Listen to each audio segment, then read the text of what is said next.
Hello there friends, Happy New Year and stuff.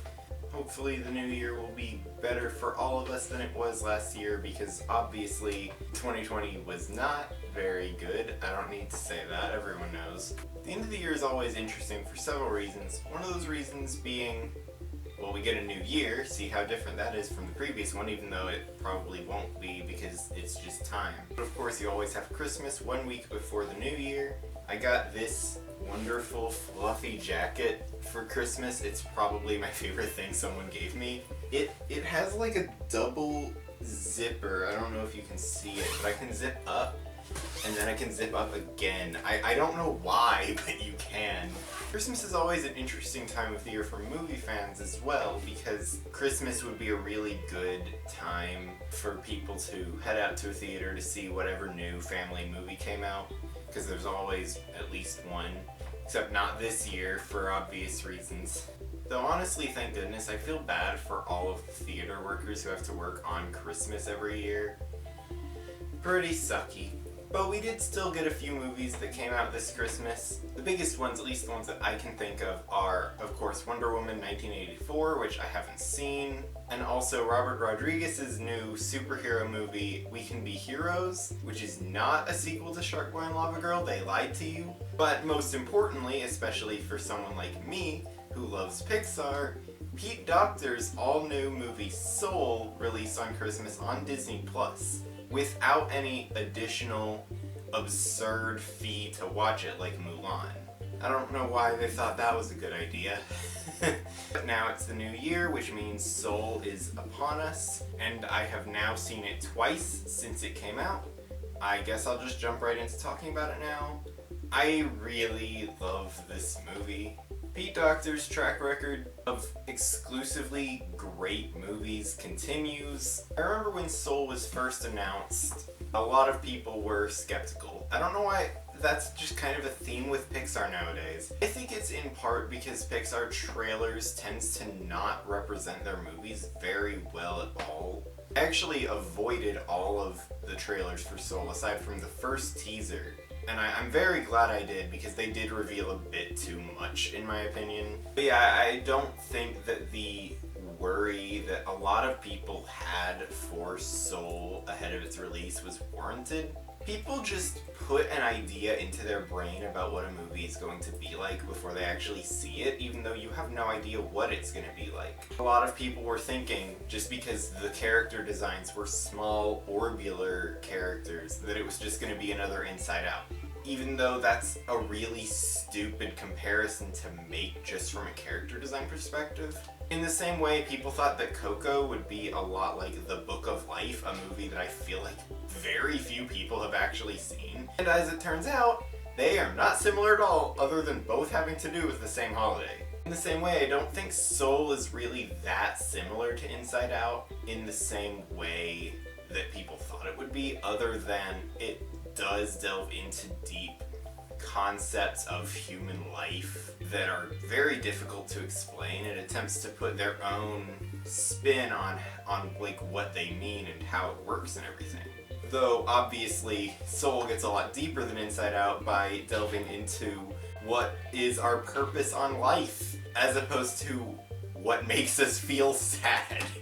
I think that they did a really good job at going into these deeper concepts, though I don't feel like they're super easy to get into or understand on the first viewing. But to me, I think they handled them very well, and better than Inside Out as well. I definitely think that the world building into the land of the great before is a lot more interesting, at least to me, and makes more sense than the inside of a person's brain being made into an actual world with like trains and buildings and movie studios and things that just do not make sense when you put them into a physical context. Did any of that make sense? I don't know. I haven't even talked about the story yet. I feel like even just from the basic concept of the story, this is one of Pixar's more interesting movies, in that it explores death in interesting ways, even compared to other Pixar movies like Inside Out and Coco, and even a lot of their older movies. The main character, Joe, who is voiced by Jamie Foxx, who is really, really good in this, by the way, he gets into an accident that leaves him near death, and he worries that he didn't really do anything with his life and he doesn't want it to end because he wants another chance to do something with it. That's just a really serious topic that's hard to get into for kids especially. One thing that I really like about this movie is it doesn't feel like it was made with kids in mind so much as a lot of Pixar's other movies have. Obviously kids will watch this movie and maybe even enjoy it, but I have heard from some of my friends that their younger siblings didn't like the movie because of how complicated it tends to be. But for years, I've been hoping that Pixar would make a much more thematically mature movie on a different level than even movies like The Incredibles or Ratatouille or Inside Out. Whereas all of those movies do delve into being more for adults than kids, in my opinion, they also have a lot of elements that do lean themselves to be enjoyed by kids, just on a different level from adults. Because for The Incredibles, you have superhero stuff, obviously. For Ratatouille, you have talking animals, and it's really funny. For Inside Out, you have a lot of comic relief moments and characters, and it's just a really colorful movie as well, so it still is able to be understood and enjoyed by kids. Whereas I think Soul, I don't think I would have liked it as a kid, because it's really a lot more confusing. A lot of the humor is more subtle than fear being slammed against a window and getting orbs thrown against his face. Inside Out is a very funny movie. You don't really have a whole lot of stuff like that in Soul, so I feel like that might be a turnoff for a lot of younger viewers. But as I am not a younger viewer, I personally really love the direction of the tone in this film. It does feel a lot more serious with the topics that it explores and handles them in very interesting ways through conversations the characters have with each other and with some of the side characters. There are 3 specific scenes where Joe is talking to someone else, going deep into a lot of these ideas. They're just extremely well written and very well executed moments that have lots to say. Gosh, it's hard not to spoil this movie. I feel like I've said pretty much all I can without getting into spoilers and the story, so from here on, I'm going to get into spoilers, so if you haven't seen Soul yet, I highly recommend you do. Okay, so now that we have the spoiler filter lifted off, I can talk about more of the things that happened, including the Soul world, which I love the design of so much, and the colors and the music. This is a very good Pixar movie from the aesthetic perspective. Especially in the Soul world, I think everything looks super nice. The souls themselves are very simple in design, but it works a lot for this movie in my opinion. And the music is so in the Soul world, the music is done by Trent Reznor and Atticus Ross, aka the scorers of The Social Network. That's one of my favorite movie scores, so when I heard they were doing the score for this, I was very excited, and it definitely lived up to the hype for me. Whew, this is one of the best Pixar scores, honestly. But when the characters go back to the living world, the music is instead done by Jon Batiste, and it's a lot more jazzy feeling compared to the more ethereal sound of music in the Soul world. I'm not much into jazz myself, but I can really appreciate a good jazz performance, especially jazzy piano. My life growing up with Peanuts kind of skewed me a bias to Vince Guaraldi piano. That stuff is so good, and there's some really great piano stuff in this movie, most of which does come after Joe returns to the living world, including a really amazing scene after he goes back to Earth without 22 and just plays music, realizing a lot of things about his life and the things he said to 22 about how he was accusing her of only wanting to live on Earth because she lived in his body and she liked the things he liked.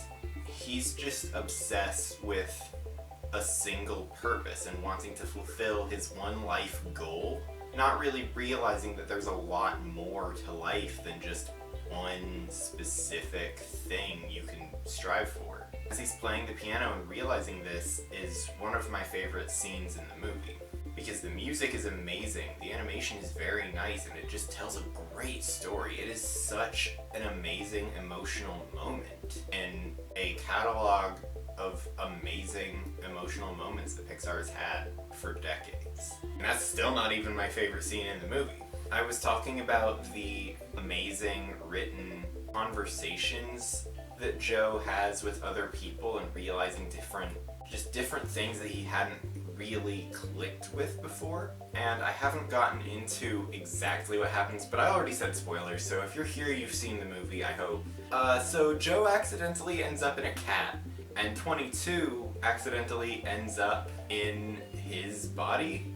So, you know, they have to try to get Joe back into his own body. So after some accidental hijinks, Joe gives himself a really bad haircut. So he's gotta go get that fixed, and he heads to a barbershop where his friend Dez works. This man is amazing, and this is an amazing scene that I love so much because it has some incredibly subtle writing from... Who wrote this, actually? Kemp Powers, I think, at least partially wrote it. This is happening while 22 is in Joe's body and is asking the barber Dez a lot of questions about himself and about Joe and just about living in general.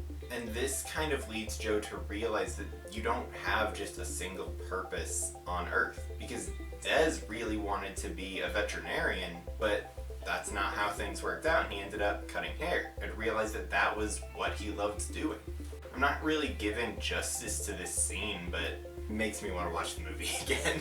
I really appreciate also, speaking on the body switch and Joe being put into the cat, I appreciate that this didn't really do, I'm an animal now, oh no, what am I gonna do?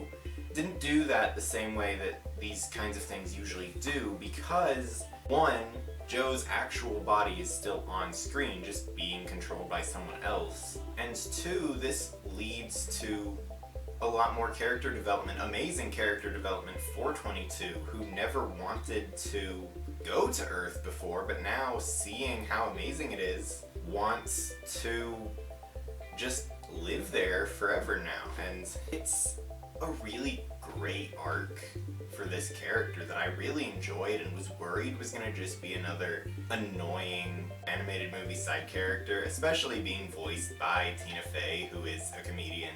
But they handled that character extremely well, in my opinion. I don't think there are any bad characters in this, though there are some I wish were a little bit better fleshed out, like, what's his name, Pete? Paul? I feel like he didn't get a lot to do, and that's unfortunate for several reasons, but I would have loved to see more of that character, and I could go on, because there are a lot of side characters that I wish they did a little bit more with. Come on, Pixar, we don't mind if you give us a really long movie. We all went to see Endgame in the theater. Have a movie over 2 hours that isn't Cars. Come on.